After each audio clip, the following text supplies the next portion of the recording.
नमस्कार. आम्ही आता चौथीच्या विद्यार्थ्यांनी स्वराज्याची प्रतिज्ञा सादर करीत आहोत. जिल्हा परिषद शाळा आंबोळे.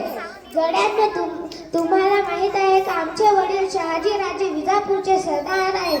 त्यांनीच आम्हाला इथल्या जहागिरीचा अधिकार दिला आहे.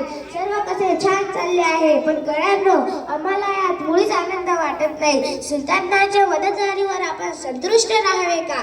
दुसऱ्यांच्या अवजडीने आपण पाणी प्यावे का? आपल्या चारही बाजूला अनेक राजवाडे आहेत. त्याच्यामध्ये सारखी युद्ध चालू असतात. त्याच्यामध्ये आपली माणसं नाहक मारली जातात. कुटुंबाचे कुटुंब देशोधडीला लागतात. इतकं सोचूनही आपल्या पदरी काय तर गुलामगिरी. सांगा, तुम्हीच सांगा, वतनाच्या लोभाने आपण हे असेच चालू द्यायचे का? बोला बालराजे, बोला. आपल्या मनोदय आम्हाला सांगा. हो राजे, तुम्ही जे सांगा ते आम्ही करण्यासाठी एका पायावर तयार आहोत.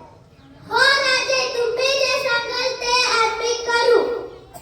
आमचे प्राणही देऊ. गड्यांनो, आपला मार्ग ठरला. आपले धैर्य म्हणजे तुमचे माझे सर्वांचे स्वातंत्र्य. चला आपण या रामेश्वराला साक्षात ठेवून ही प्रतिज्ञा घेऊया. प्रचंड